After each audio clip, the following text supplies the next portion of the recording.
한쪽만 하지 말고 양쪽으로. 네. 이게 참 저도 앉아 있어 보니까 되게 어색하긴 하던데.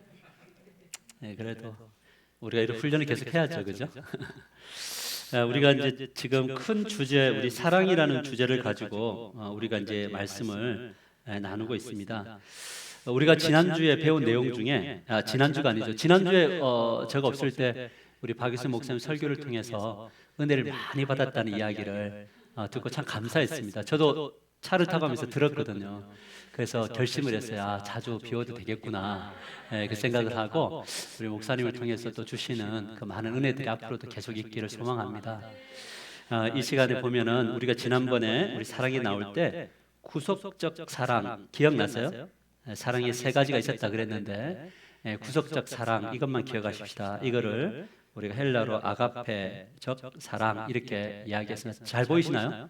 제가 글을 좀 잘 못 써요. 그러니까 이해하세요? 지렁이가 굴러가는 것처럼 보여도 아가페인데 이 아가페적 사랑을 뭐라고 이야기했냐면 감정을 넘어 의지적으로 사랑하는 것. 기억나세요?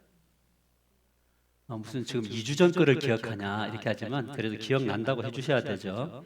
네, 그죠? 그래서 감정을 넘어라는 것은 뭐냐면 감정을 따라 움직이지 말고 감정이 그러해도 주님의 말씀을 따라 사랑으로 이동을 하라.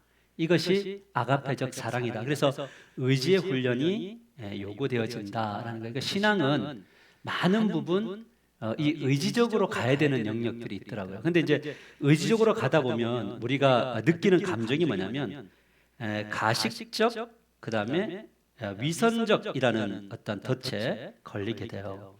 지금 나는 저 사람을 사랑할 수가 없는데 지금 내 행동이 지금 옮기고 있으니까 지금 내 마음 안에서는 이 사람이 사랑이 없는데 내가 행동으로 사랑을 실천하는 이것이 과연 이게 그 위선적이지 않는가, 가식적이지 않는가라고 하는 그런 이제 딜레마에 빠지게 되는데 성경은 분명히 이야기합니다. 그건 가식도 아니고 위선적인 것도 아니다. 우리는 인간이기 때문에 두 마음을 품을 수 있는데 이 감정을 가지고 그냥 그대로 머물러 가는 것이 아니라 감정을 뛰어넘어 의지가 가면 그 안에 이제 사랑이라고 하는 것이 열매가 맺어진다. 이게 바로 뭐냐면 성경적 사랑이다. 이렇게 우리가 배웠습니다. 그래서 우리가 감정이 어떠하든 사랑하는 여러분들 되시기를 축복합니다. 그래서 미운 사람에게 더 선을 베풀어란 말이 그 말이거든요. 미운데 뭐 하는 거죠?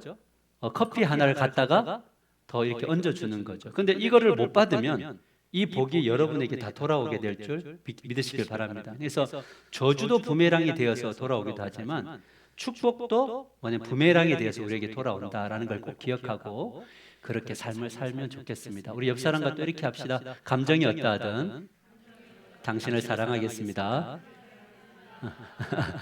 우리 교회는 그렇게 됐으면 좋겠어요. 이거는 목회를 하면서 참 많이 좀 저 스스로가 경험하는 부분들인데 정말 저거는 성경적인 우리의 가르침이다 이렇게 볼 수 있습니다. 오늘은 우리가 함께 나누려고 하는 건 뭐냐면 사랑의 출발점이 어딘가 이 부분에 대해서 배우려고 그러니까 도대체 사랑은 어떤 것을 가지고 출발해야 되는가라는 부분들이에요. 그래서 사랑의 출발점에 대해서 분명히 이제 성경은 이야기를 하는데 이 사랑의 출발점을 뭐냐면 올바른 이해를 해야 된대요. 그러니까 이 사랑에 대한 올바른 이해를 해야지만이 뭐냐면 제대로 된 사랑을 가질 수 있다. 그러면 이 올바른 이해를 우리는 이제 이 출발점 어디에서 이게 옳다 틀리다를 판가름할 수 있느냐거든요. 맞죠? 지금 내가 지금 가지고 있는 사랑의 방식이 옳으냐 틀리냐는 각자가 정하는 것도 아니고 시대의 흐름에 따라서 정하는 것도 아니고 뭐냐면 성경이 제시하는 대로 따라가는 게 올바른 거다라는 거죠. 그래서 우리가 생각하는 사랑은 사실 세속적인 것들도 많이 들어와 있고 자기 중심적인 것도 들어와 있고 그렇죠. 그래서 지금 내가 누군가를 사랑하는데 그 상대방은 사랑을 못 받을 수 있나요? 그 내 마음대로 하는 그런 거 말고, 그래서 이 출발점이 그러면 성경은 우리들에게 어떤 사랑을 하도록 하는가, 이거를 이제 배워가는 것이 결국 뭐냐면 이제 우리 신앙에 있어서 제일 중요하다라는 거죠. 그래서 오늘 이제 우리가 배우려고 하는 것은 사랑의 출발점은 어디서 해야 되는가, 같이 읽어봅시다. 시작. 사랑의 출발점은 말씀이어야 된다. 말씀 중에서도 뭐냐면 율법이라고 합시다. 그래서 이 성경절 다시 한번 읽을까요? 시작. 너희가 나를 사랑하면 나의 그러니까 나를 사랑하면, 다시 말하면 누구죠? 예수 그리스도를 사랑한다면, 산다한다면 뭐냐면 예수 그리스도의 뭐를? 계명을 지켜야 되는 거예요. 그러니까 이것을 이제 그 밑에 성경 구절, 우리가 잘 알고 있는 성경 구절이죠. 우리 같이 한번 크게 한번 읽어봅시다. 시작. 너의 마음을 다하고 목숨을 다하고 뜻을 다하여 주 너의 하나님을 사랑하라 하셨으니 이것이 크고 첫째 되는 계명이요 둘째도 그와 같으니 내 이웃을 내 자신과 같이 사랑하라 하셨으니 이 두 계명이 온 율법과 선지자의 강령이다, 이렇게 말해요. 그러니까 여기서 말하는 나의 계명은 누구 사랑이죠? 하나님 사랑과 또 뭐가 있어요? 이웃 사랑이죠. 그러니까 예수님을 사랑한다는 추상적인 게 아니고요. 예수님을 사랑하기 때문에 하나님을 사랑해야 되고, 그 사랑으로부터 누굴 사랑하는? 이웃을 사랑하는 거죠. 그러니까 하나님 사랑은 수직적이라면 이웃 사랑은 수평적인가요? 그래서 이거 뭐 이렇게 별로 그렇게 좋은 비유는 아니지만 십자가가 참 그런 의미에서 좋은 것 같아요. 그죠? 수직적 사랑과 뭘 사랑했죠? 수평적 사랑을 하는 것. 이게 이제 성경에서 우리들에게 제시하는 그런 사랑이죠. 그래서 사랑을 하기 위해서 제일 먼저 필요한 것은 뭐냐면 위를 쳐다보는 거예요. 위를 쳐다봄. 그 다음에 수평적 사랑하기 위해서 누굴 쳐다보냐? 옆을 쳐다보는 것이 필요하죠. 그래서 항상 우리의 시선은 어디를 향해야 되면, 첫 번째는 누구를 향하여? 하나님께. 수평적으로 누구를 향하여? 이웃을. 근데 그 중심에 누가 있다 그랬죠? 아니, 예수 그리스도인데 하나님 사랑과 이웃 사랑을 하는 통로가 누구예요? 나이죠. 그러면 자기도 사랑해야 되나요? 그래서 하나님이 야곱의 일생을 이끌어 갈 때에도 야곱에게 계속적으로 일을 맡기고 뭘 해라 이런 do보다는 뭐냐면 그 사랑이라고 하는 것들을 체험하게 하는 것, 사랑에 머물게 하는 것, 이거를 하나님이 계속적으로 요구하시는 거예요. 근데 이거는 야곱의 이야기뿐만 아니라 아브라함의 이야기에서도 똑같았죠. 아브라함이 어떤 자식을 내놔 이거를 요구하기 전에 하나님이 계속적으로 그분의 사랑을 받고 스스로가 내가 사랑받는 존재구나를 느끼게 하는, 그래서 그 다음에 뭐냐면 수평을 보게 하는 거죠. 근데 이제 우리가 이제 그 신앙생활 하면서 가장 이 두 요구는 우리는 막 귀가 닳도록 들은 거죠. 맞나요? 근데 귀가 닳도록 들었지만 정말 하기 힘든 게 이거 아니에요? 어느 게 더 힘들어요? 하나님 사랑과 이웃 사랑 중에.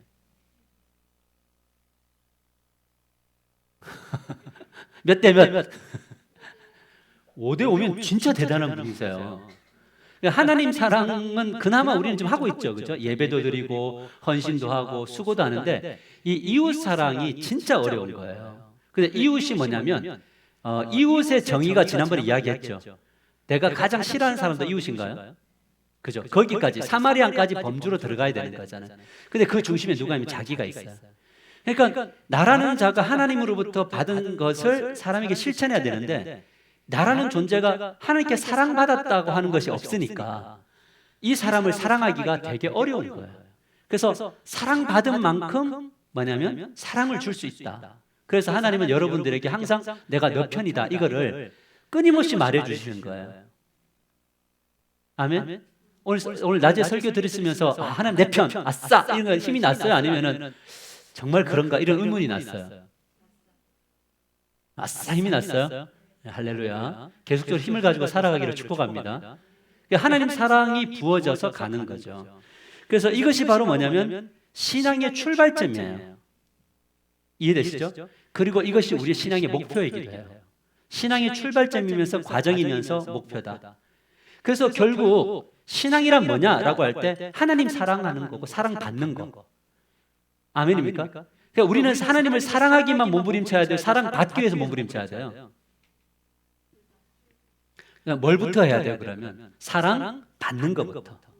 하나님 저 사랑해 주세요. 하나님 저 사랑 확신 주세요. 사랑 부어 주세요. 그럼 하나님 주세요. 그러면 그 다음에 작업이 뭐냐? 하나님 사랑합니다. 그죠? 그리고 나는 수평적으로 눈을 돌려서 사랑합니다. 이렇게 되는 거죠. 근데 우리 이제 교회 다니면서 들은 가락이 있으니까 사랑해야지 라고 하는데 가보면 안 되잖아요. 그분으로부터 부어지는 풍성함이 없으니까.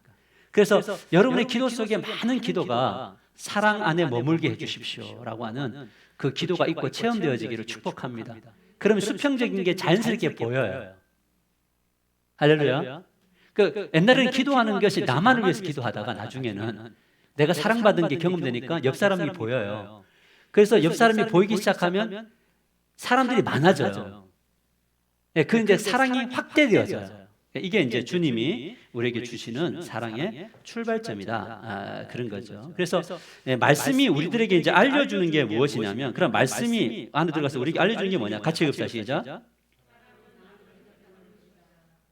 너무 많이 갔는데요. 얘기할까요? 다시. 사랑의 출발점은 우리에게 말씀해 주는 게 뭐냐면, 같이 읽읍시다. 시작. 말씀은 우리에게 사랑하는 법을 가르쳐줘요. 여러분, 사랑하는 법이라고 할 때 도대체 사랑이란 뭐냐라고 이야기할 때, 사랑은 끌어오르는 감정이 아니에요. 저 사람 내가 진짜 사랑해야지, 이 마음도 사랑이 맞아요. 근데 이 끌어오르는 감정이 오래 가나요? 여러분 정말 오래 가든가요? 저분을 정말 사랑해. 그래서 사랑이 막 너무 뜨거워가지고 한 5년 동안 사랑하는 게 가능해요? 안 되죠. 집에서 사는 분들과 함께 뜨거워지든가요, 사랑이? 네, 누구예요? 네, 누구예요? 우리 문집사님이세요? 할렐루야. 이럴 때는 우리 예배 마치고 뭐 쌓아야 되는데 코로나라서 이게 안 되는 건데. 왜냐하면 사랑하는 법은 끌어오는 감정이 아니라 다른 사람들과의 뭐냐면 관계다, 이렇게. 그래서 하나님이 우리에게 가르쳐 주는 것은 막 뜨거워져라 이게 아니라 그것을 어떻게 관계하느냐. 그러니까 누구하고 하냐면 타인과의 관계를 통해서 맺어가는 것, 성숙한 관계를 맺어가는 것, 이런 것을 성경이 가르쳐줘요. 맞아요? 오늘 또 우리에게 가르쳐준 사랑법이 뭡니까? 그 라반과 같은 자기를 위협해오는 사람을 하나님이 중간에 개입하시니까 뭐냐면 그 사람을 사랑하도록 만들어주나요? 관계가 회복돼서 헤어지는 거잖아요. 그래서 성경은 우리들에게 항상 가르쳐주는 게 뭐냐면, 사랑은 관계다. 관계 안에서 어떻게 사랑할 거냐. 근데 이 관계 안에는 이제 나중에 이제 배우지만 마음에 들지 않는 사람들도 포함되어지는 거예요. 그래서 우리의 삶 속에 마음에 들지 않는 사람들을 붙여주심이 하나님이 우리를 성숙된 사랑으로 가게 하기 위한 하나의 도구다, 이렇게 생각하셔야 그 장벽을 뛰어넘을 수 있습니다. 아멘인가요? 여기서 뛰어넘지 못하면 다른 데 가서 뛰어넘을 수 있나요? 나는 여기서 관계 실패했으니까 나는 이제 다른 데 가서 새로운 관계를 맺어야지 하고 다른 데 가보면 돼요? 안 돼요. 그것은 그 자리에서 풀어야 되는 거예요. 그래서 오늘 성경 말씀을 보면 같이 한번 읽어볼까요? 시작. 내 계명은 곧 내가 너희를 사랑한 것 같이 너희도 서로 사랑하라 하는 이것이니라. 사람이 친구를 위하여 자기 목숨을 버리면 이보다 더 큰 사랑이 없나니. 자, 여기서 사랑은 뭐라고 하냐면 너희도 뭐 하라고요? 서로. 여기서 중요한 건 서로예죠. 내가 너희를 사랑한 것 같이, 맞나요? 그러니까 주님께 사랑을 받은 자는 자기 안에 그 사랑이 머물지 않아요. 이것을 성경이 가르쳐요. 그래서 진짜 은혜 받은 사람은 주님이 나를 너무 사랑하십니다. 근데 이 사랑을 어떻게 사랑을 표현해야 되죠? 나눠야 되죠? 이렇게 되다 보니까 서로 사랑이 되어지는 거예요. 그래서 하나님의 사랑을 받으면 서로 사랑하는 관계로 이 관계가 발전해 나간다라는 것을 성경이 말해주고 있는 겁니다. 여기에 서로는 뭐냐면 나와 여기 사마리아인들도 포함되나요? 맞아요. 사마리아인들도 포함이 되고 하물며 세상 끝까지요. 끝까지도 포함되어지는 이야기다, 이렇게 볼 수 있습니다. 그래서 사랑은 어디서 배우느냐? 사랑은 글로 배우는 게 아니고요. 사랑은 성경을 통해서 배우는 건데 또 성경적 사랑을 가진 사람을 통해서 또 배우더라고요. 맞아요? 그래서 이 사랑은 자녀의 관계도 포함되어지는 건가요? 자녀는 누구 거다? 그래서 자녀를 누구의 방식으로 길러야 된다? 이게 사랑인가요? 근데 기독 학부모, 근데 기독 빼고 학부모로 가면 이거는 사랑 아니에요. 이건 세속적 사랑. 기독인데 교회에서만 기독이고 밖에서는 학부면 이것도 이 희석된 사랑, 뭐냐면 기독교적 사랑을 가지고 학부모가 되어져야지. 그것이 굉장히 중요한 이야기다라는 거죠. 예전에 참 어려운 이야기인데 우리가 학원은 많이 보내는데 이 성경 과외는 안 시키잖아요. 맞아요? 제가 이제 우리 아이들 기도 제목을 이렇게 목사님을 통해서 이제 받거든요. 선생님들 기도 제목도 주세요. 받고 있는데 아이들 기도 제목이 너무 귀여워요. 뭐 여자친구 사귀게 해주세요. 그런데 이제 보고 이제 저도 이제 생각날 때 기도해 주는데 좀 이따 보니까 일단 답이 왔어요. 응답이 여자친구 사귀었어요. 얼마나 귀여워요, 애들 이런 것들이. 그런데 그렇게 이제 몇 줄을 쭉 받다 보니까 약간 조금 이제 의문점이 하나 생겼어요. 뭐가 생겼냐면 이 아이들의 기도가 이대로 좋은가? 라는 거였어요. 왜냐하면 그 아이들의 기도에서 우리 어른들의 향기가 나오더란 말이에요. 어른들의 신앙이 나오더라는 거죠. 내가 원하는 것을 위한 기도가 나오고 그 아이들 속에서 내가 이번 주에 오늘 배운 게 뭔지 잘 모르겠는데 그 배운 공과를 가지고 예를 들어 만일에 내가 야곱을 배웠다면 하나님 저 야곱처럼 하나님 만나게 해주세요 라는 기도가 나와야 된다. 그러니까 우리가 지금 가르치고 있는 그것이 기도 제목으로 나와야 되는데 가르치고 있는 것은 안 나오고 다른 것이 나온다면 이게 지금 방향이 우리는 조금 더 기도와 열정으로 수정되어져 가야 되지 않는가라고 하는 그 어떤 그 마음이 새벽 기도 중에 하나님께서 저에게 주시는 마음이었어요. 기도 제목 너무 귀엽고 이렇게 하는 건 너무 좋은데 우리가 지금 기독교적 세계관을 가르치고 기독교의 말씀을 가르치고 있으니까 적어도 아이들 기도 제목에 오늘 다윗에게 도전을 받았어요. 다윗처럼 살게 해주세요 하나님. 저에게 힘 주세요. 다니엘처럼 해주세요 라고 하는 그런 기도가 나오기 시작한다면 그것이 바로 뭐냐면 진정한 관계를 맺어가고 있는 것이다. 이렇게 볼 수가 있는 거죠. 이것을 위해서 우리 함께 기도하는 우리 하나 가족들이 되시기를 주님의 이름으로 간절히 축복합니다. 사랑의 출발점은 어디인가? 두 번째, 사랑은 어디서? 사랑은 어디서 출발한다고요? 태도에서 출발한다. 태도는 뭐냐면 태도는 행동으로 발전하게 되면서 다른 사람에게 어떻게 하면 유익을 줄 수 있을까라고 하는 태도를 말해요. 사랑은 뭐냐면 다른 사람에게 유익을 주고 싶다고 하는 그 태도, 행동으로 출발을 하는 겁니다. 사랑은 뭐냐면 내가 이거 한 개 주면 너도 줘 이게 아니라 내가 줄 때에 내가 이 주는 사랑이 당신에게 어떤 유익이 있을까 이거를 가지고 출발을 해야 된다는 거죠. 그래서 뭐냐면 감정이라는 것은 이렇게 이야기합니다. 뭐냐면 결과다. 따라서 감정은 결과다. 그 감정은 사랑을 만들어내는 동인이 아니란 말이에요. 원인이 아니고 뭐냐면 사랑의 결과다 이렇게 이야기해요. 사랑함으로 주어지는 감정이 성경이 여러분들에게 주려고 하는 감정이라는 거예요. 이 말 이해되세요? 나는 지금 별로 사랑하고 싶지 않았는데 사랑을 해보니까 하나님이 좋은 열매를 맺어주셔서 거기로부터 오는 기쁨, 거기로부터 오는 어떤 희열, 영적인 감동, 이것이 성경이 우리에게 만들어주려고 하는 감정이다라는 거예요. 아멘입니까? 그래서 그렇기 때문에 뭐가 되냐면 우리는 누군가를 유익하게 하려고 하는 태도를 가지고 걸어가면 결국 감정이 굉장히 아름다운 감정으로 변화되게 될 줄 믿으시길 바랍니다. 이것이 굉장히 중요한 거예요. 결과물이다 이렇게 이야기하는 거예요. 그러므로 우리가 이제 생각해야 될 건 뭐냐면 사랑의 순서가 뭐냐면 태도, 그 다음에 행동, 그 다음에 뭐가 됩니까? 감정 이렇게 되는 거예요. 사랑이란 순서가 그래요. 태도가 1번, 행동이 2번, 감정이 3번이다 라는 거예요. 이걸 바꿔서 이야기하면 어떻게 돼요? 감정이 1번이 되면 어떻게 돼요? 태도가 이상해지죠. 감정에 따라 태도가 오죠. 그 다음 행동도 감정에 따라 가게 되나요? 맞아요. 오늘 열받았어요. 그럼 태도가 어떻게 나와야 돼요? 목소리로 고함쳐 나와야 되나요? 그러니까 행동도 그렇게 나오게 되나요? 그러니까 고함치다가 가면 행동이 또 어떻게 돼요? 에이 하고 막 엎고 일어나요. 묻는 사살 닫아야 되는데 막 세게 닫고 그러나요? 그래서 순서는 항상 뭐예요? 태도로부터 행동으로 옮길 때, 그럼 이 태도는 뭐가 결정하는 겁니까? 결국 말씀이 우리를 이끌어 주는 거죠. 그렇게 가는 겁니다. 그렇다면 성경적 태도는 이제 어디로부터 우리들에게 오느냐면 그것은 바로 뭐냐면 그 하나님은 누구이신가, 그리고 이웃은 누구인가, 이걸 알아야 돼요. 그래서 우리가 올바른 사랑을 하려면 하나님이 어떤 분이신가를 알아야 돼요.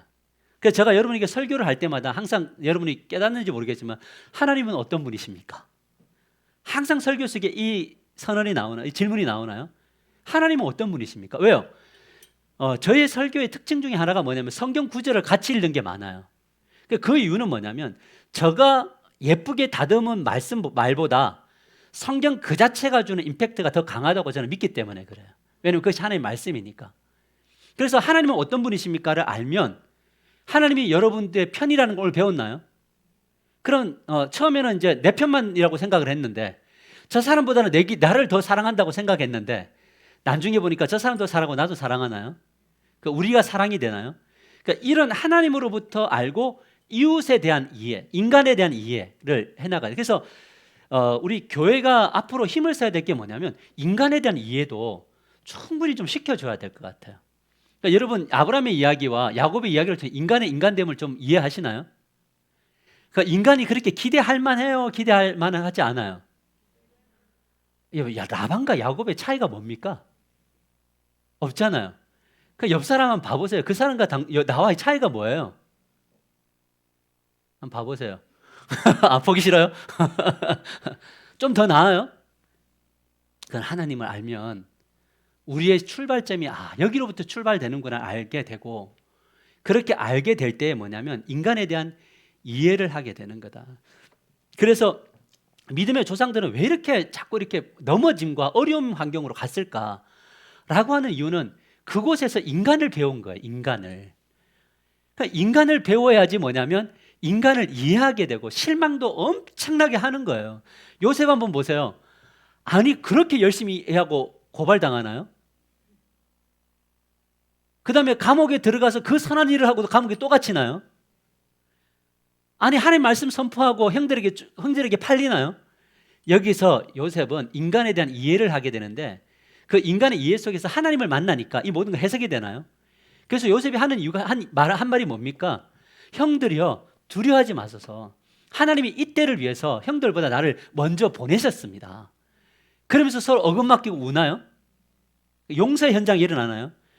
이것이 뭐냐면 하나님을 만나고 삶의 현장에서 철저하게 인간에 대한 기대치를 낮추니까 뭐가 되면 거기에서 하나님의 사랑이 묻어나게 되더라라는 것을 우리가 보게 되는 거죠. 그래서 이 하나님과 인간에 대한 이해를 할 때에 결국 하나님에 대한 태도가 나오게 되는데, 그리고 인간에 대한 태도가 나옵니다. 그래서 우리가 자주 느끼는 게 뭐냐, 우리가 좋아하지 않는 사람과 마주치게 될 때가 있나요, 없나요? 좋아하지 않는 사람과 마주쳐요? 그러면 좋은 감정이 생기고 나쁜 감정이 생겨요. 마음에 안 드는 사람에게 좋은 감정을 나타내기란 좀처럼 쉽지 않습니다. 이때는 사랑이 감정이 아니라 뭐라는 걸 기억해야 된다는 거죠. 태도, 의지라는 것을 우리가 기억하고, 그럴 때도 우리가 한번 뒤로 가서 호흡 한번 하고 와서 어떻게 해야 돼? 안녕하세요 이렇게 하고 가면서도 이 가식적인 거 해도 그것이 훨씬 더 낫다. 가능하시겠어요? 나는 안 되나? 주님이 그렇게 만들어 가실 줄 믿습니다. 그렇게 하십시오 하면은 조금 덜 다룸을 받고 될 대로 되라 그러면 진짜 될 대로 될 수 있어요. 하나님은 그런 사람 만드시는 거예요. 그래서 제가 이제 말씀이 우리에게 알려주는 것이 무엇인가? 같이 읽어볼까? 시작. 사랑은 같이 읽읍시다. 성경구절 시작. 그러므로 무엇이든지 남에게 대접을 받고자 하는 대로 너희도 남을 대접하라. 이것이 율법이요 선지자니라. 이 대접이라는 단어를 성경이 다르게 많이 썼어요. 그러니까 NIV 성경 같은 경우에는 뭐라고 했냐면 이거를 두라고 쓰더라고요. 왜 둘까? 대접을 왜 두라고 썼지? 왜 행동하라라고 쓰잖아요. 해 이렇게. 이게 여기에 이제 그게 있더라. 아까 태도는 행동으로 나타낸댔나요? 그게 남을 유익하기 위한 행동으로 나온다 그랬죠. 근데 자 보세요. 우리는 남에게 대접받고 싶습니까? 맞아요. 그러려면 너도 두해라. 뭐 아니면 대접을 해라. 이거예요. 그 여기에 뭐가 있냐면 사랑은 항상 대접하고 섬기는 것에 있다. do에 있다. 사랑은 결국 동사다. 맞나요? do 하는 거죠. 근데 그 NASB는 이 do라고 쓰지 않고 treat라는 단어를 썼더라고. 이게 뭐냐면 그 치료하다라는 뜻이건 치료하다. 아니면 뭐 대하다 이런 뜻이에요. 그러니까 뭐냐면 우리가 do 할 때 treat가 되는 거예요. 그러니까 뭐냐면 회복이 되는 것 같아요. 그러니까 우리의 사랑이 언제 회복되느냐? do 할 때 회복되는 거예요. 근데 너가 나를 사랑해 줄 때까지 기다리면 이건 치유가 안 돼요. 대접만 받으려고 하면, 받기만 하면 뭐가 되지 않냐면 사랑이 우리 안에서 크게 작용하지 않는다라는 것을 이 단어들이 우리들에게 보여주고 있습니다. 그래서 이제 자 우리가 보면 어떤 사람에 대해서 부정적 감정을 어떻게 처리해야 되는가, 이것이 이제 있는데 우리는 수직적 의무를 선택해야 되는 거죠. 읽어봅시다. 시작. 죄송합니다. 이거 아닙니다. 우리 빨리 지나가지. 어떤 사람들에게 대한 부정적 감정을 어떻게 처리해야 되는가? 같이 읽어봅시다. 시작. 부정적 감정 중 하나는 억압이다. 분노와 증오 같은 것으로 터뜨리면 문제는 더 커진다. 그러니까 우리 안에 뭐가 있냐면 억압이 있다고. 다 억압된 감정이 있어요. 이거는 이제 부모로부터 받은 거나 살아오면서 입었던 상처로 받았던 억압된 감정이 있는데 이것이 무의식 세계 속에 숨어 있는 것들이 대부분이에요.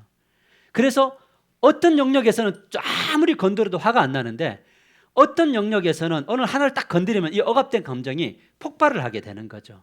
그래서 이 억압된 감정은 뭘로 나타나냐면 분노와 뭘로 나타나요? 증오로 나타나요.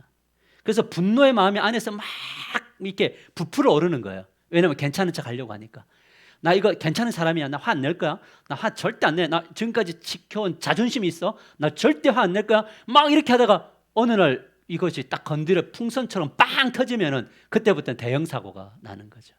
그래서 이 부정적 감정들, 이 증오를 뭘 할 수 있어야 되냐면 이것을 잘 다스려야 된다. 왜? 다스리지 않으면 문제가 터질 때 커지는 거예요. 그러니까 터지기 전에 바람을 빼든지 터지기 전에 이것을 이렇게 완충할 수 있는 것들이 필요하다라는 거죠.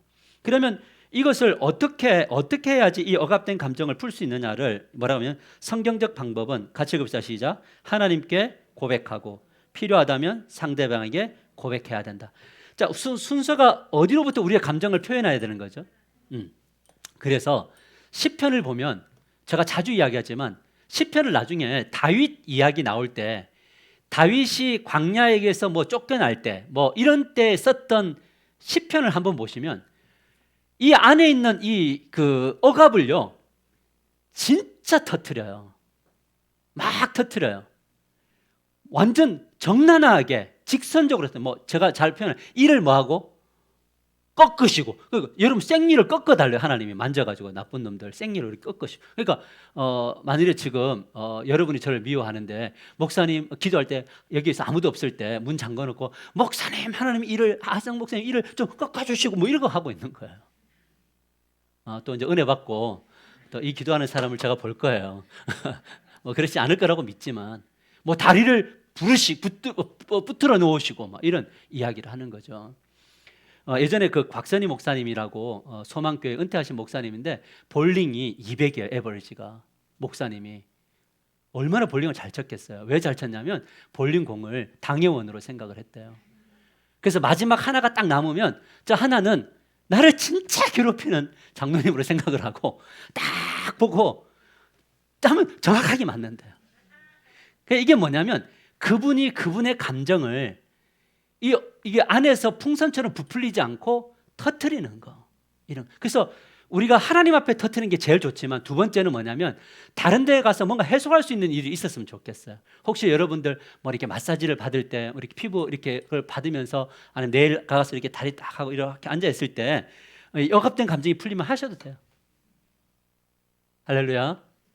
안에 막 쌓이고 막 터트리는 것보다 그게 훨씬 더 나아요. 내가 볼 때는. 별로 마음에 안 드세요? 여러 가지 방법. 그러나 제일 좋은 방법은 뭐다? 하나님을 나와서 엎드려라. 그리고 난 다음에 다 순화가 되면 그 다음에는 기도하다가 적당한 때가 돼서 감정이 순화되어졌을 때 가가지고 뭘 하라는 거죠? 하는 거. 오늘 뭐 볼링핀 그거 꼭 혹시 또 장로님 때 우리 뭐 상처 안 입겠죠, 우리 김영훈 장로님. 상처 안 입고, 이제 우리 장로님은 그런 분이 아니시니까. 근데 혹시 제가 여러분에게 마음에 안 들면 볼링장 가세요. 마지막 핀을 저라고 생각하시고 던지세요. 할렐루야. 자, 어쨌든 그래서 오늘 성경은 우리들에게 이야기합니다. 만일 우리가 우리 죄를 자백하면 그는 미쁘시고 의로워서 우리 죄를 사하시며 우리를 모든 불의에서 깨끗하게 하실 거다. 이 억압된 감정을 죄가 만지면 이 엄청난 파워를 가지거든요. 자, 그다음에 두 번째 뭐냐면, 자, 실제 적용입니다. 3번, 4번은 수식적 사랑과 수평적 사랑이 충돌될 때가 있죠. 하나님을 사랑해야 되느냐, 이웃을 사랑해야 되느냐, 이제 충돌될 때가 있잖아요. 이때는 뭐냐면 어디를 택해라? 그러니까 우선순위가 있어요.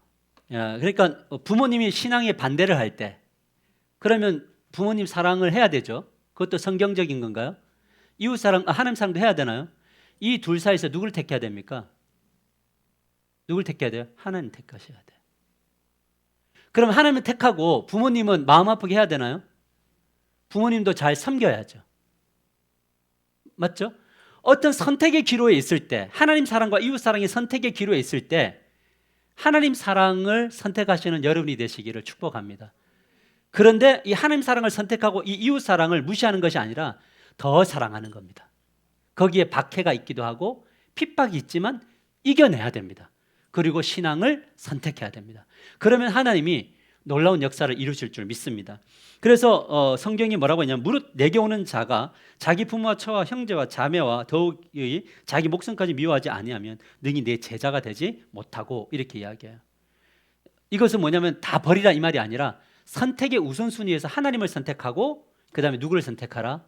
상황을, 또 이웃을 선택하라. 그래서 이 사드락 메삭 아벳느고 다니엘 이런 사람들이 뭐냐면 부와 명예, 그 다음에 권력이라고 하는 것이 앞에 눈앞에 딱 있어도 뭐냐면 이들은 항상 누구를 먼저 택했죠? 이 사람들이 그 환관들을 무시한 게 아닙니다. 자기를 잘해줬던 사람들 사랑하고 자기를 아끼는 걸 알아요. 그런데 여기에서 하나님 이때만 이게 아니라 저는 하나님 택합니다로 갑니다. 이때 하나님이 뭐냐면 보호하시고 능력 주시고 힘 주시는 거고, 어떤 이들에게는 또 순교적 삶을 살도록 만드신다라는 것을 우리들에게 말해주고 있습니다. 사랑의 속성은 무엇인가? 같이 읽읍시다. 시작. 사랑은 실천할수록 어렵지만, 그렇지만 사랑에 대한 이해는 깊어져 갈 수밖에 없다라는 것을 우리가 이 아가스를 통해서 점점점 알아가게 되기를 소망하고요. 이거는 이제 넘어갈게요. 자, 6번 결론으로 가십시다. 가장 은혜스러운 단어 아니에요? 오후 예배 때 우리 문지민 선생님 끄떡 하셨는데요. 가장 은혜스러운 거 결론. 같이 읽읍시다. 시작. 사랑은 성장해야 되는데 아름답게 성장해야 돼요. 아멘이에요. 아름답게. 그래서 이 첫 번째 단계도 첫 번째, 두 번째, 세 번째 단계가 있는데, 이 첫 번째 단계는 뭐냐? 같이 읽읍시다. 시작. 그리스도의 사랑을 받아들이는 관계. 자, 너의 편이다. 받아들이나요? 근데 여기서 중요한 건 뭐냐면, 이 첫 번째 단계는 내가 한 것에 대한 강조점이 많아요. 내가 너를 사랑했는데, 내가 너를 사랑했어. 내가 저 사람을 얼마나 사랑했는데 저 사람은 나한테 이렇게밖에 못해. 이게 바로 뭐냐면 첫 번째 단계예요. 근데 두 번째 단계는 어떻게 되냐면 사랑이 이제 성장을 하는 거죠. 성장을 하는데 어떻게 성장하냐면 두 번째 단계는 그분이 나를 받아들이셨다고 깨닫는 겁니다. 내가 한 것이 아니라 그분이 나를 받아들였구나. 그런데 그분을 받아들임도 아직까지는 내가 받아들인 거예요. 그 주체가 누구예요? 아직까지도? 이건가요? 주체가 나죠. 그래서 아직도 내가 그분을 받아들였다라고 하죠. 항상 중심이 자기 중심적으로 가요. 그런데 사랑이 이제 가장 크게 성장하게 되면 이 세 번째 단계로 보는데, 같이 읽읍시다. 시작. 그리스도가 나를 받아들이고 나를 사모하신다는 것을 알게 되죠. 그분이 나를 간절히 원하신다는 것을 알고 이제부터 안식을 누려요. 그러니까 모든 것들이 다 누구로부터 왔다는 거죠? 하나님으로부터 왔다는 것을 알게 되니까 여기에 안식이 왔다. 이게 굉장히 중요한 포인트예요. 왜냐하면 사랑을 하면 할수록 안식이 사라질 때 있지 않아요? 이 말 좀 이해되세요? 내가 누군가에게 퍼주면 퍼줄수록 안식이 사라진단 말이에요. 자, 예를 들어서 우리 교회가 9교회를 섬겨요. 그러면 안식이 와야 되죠. 맞죠? 근데 섬겼는데도 연락이 없어요. 그럼 안식이 사라지나요? 어떻게 이럴 수 있지? 어떻게 한 번도 연락 안 해요? 이러면 안식이 사라지는 거예요. 근데 섬겼는데 그 사람이 별로 안 돌아와. 그래도 기뻐요? 안식이 있어요? 자, 저를 보세요. 내가 섬겼는데 안 돌아오면 누가 한 거예요? 안 돌아왔을 때 섭섭하면 누가 한 거예요? 내가 한 거죠. 그럼 이 사랑이 지금 첫 번째나 두 번째 단계죠. 그런데 내가 섬겼는데 안 돌아와. That's okay. 나에게는 아직까지 뭐가 있어? 안식이 있고 샬롬이 있어요. 그럼 이것은 아름다운 사랑으로 성장해 가는 거예요. 아멘이죠. 저는 우리 하나교회가 요 3번을 향해 저는 돌진하고 있다고 믿습니다. 그래서 이렇게 생각해 보세요. 사랑을 했는데 안 돌아오면 굉장히 섭섭할 것 같으면 어떻게 해야 돼요? 사랑을 해야 돼요, 말아야 돼요? 자, 이게 이 질문에 여러분이 설교를 잘 들었는가 나와요. 사랑을 하긴 하겠는데 안 돌아올 것 같아. 그 섭섭할 것 같아. 그러면 해야 돼요, 말아야 돼요? 그렇죠. 왜냐하면 태도라 그랬잖아요. 맞아요? 감정을 뛰어넘어 의지라 그랬잖아요. 하는 거죠. 그러면서 뭘 기도해야 돼요? 하나님, 안 돌아오면서 되게 섭섭할 것 같아요. 이 기도 해야 되나요? 근데 하나님 이 마음 없애주세요. 더 성숙되게 해주세요. 그럴 때 3번으로 가는 건가요? 아멘이죠. 그래서 나중에는 뭔가를 할 때도 대가를 바라는 것이 아니라 주님의 마음을 따라 그냥 이동하는 거예요. 그리고 뭐냐면 잊어버리는 거예요. 잊어버릴 수는 없어요. 우리는 절대 못 잊어요. 근데 되도록이면 잊으려고 노력하고 그것이 나에게 타격을 안 입히게 하려고 주님 앞에 서는 겁니다. 그럴 때 뭐냐면 우리는 아름다운 사랑을 할 수 있게 될 줄 믿으시길 바랍니다. 여러분 아무것도 두려워하지 마십시오. 주님이 여러분과 함께하고 계십니다. 우리 찬양하실까요? 아무것도 두려워하지 말라. 우리 형제님들 다 어디 가버렸을까요?